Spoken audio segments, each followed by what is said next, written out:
Hey, literature lovers, it's May 6th, 2021, and believe it or not, this is our very last class of this school year.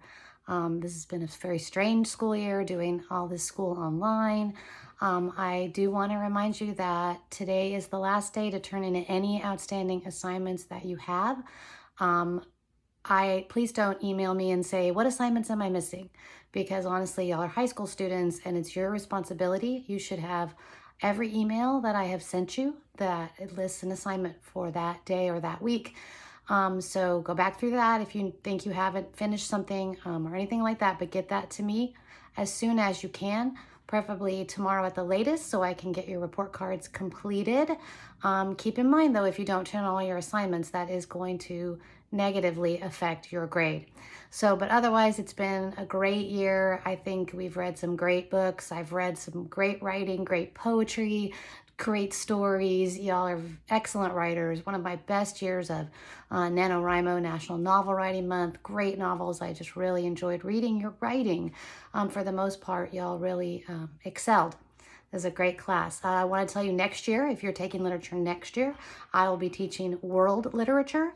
And our first book is this book. It's The Odyssey by Homer.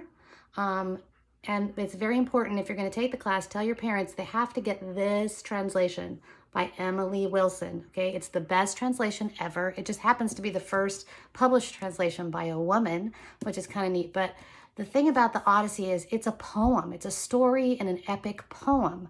But it's in ancient Greek.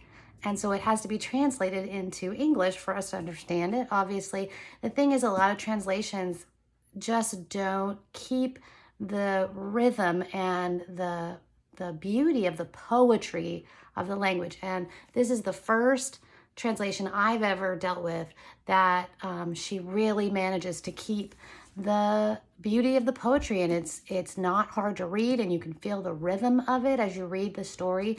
There are a lot of times I think about reading Homer and I'm like, oh, it's going to be so hard to read. This book is not really hard to read, and it's got the whole story, and it's got all the great rhythm of the language. And so this will be our first book next year. The second book that we'll read next year is a book by C.S. Lewis called Till We Have Faces, which is C.S. Lewis does his own take on a Greek myth. So that'll be the beginning of next year. I don't know, maybe you're graduating. If you are, congratulations. And I hope I'll see you again in the fall. I look forward to it. And in the meantime, bye for now.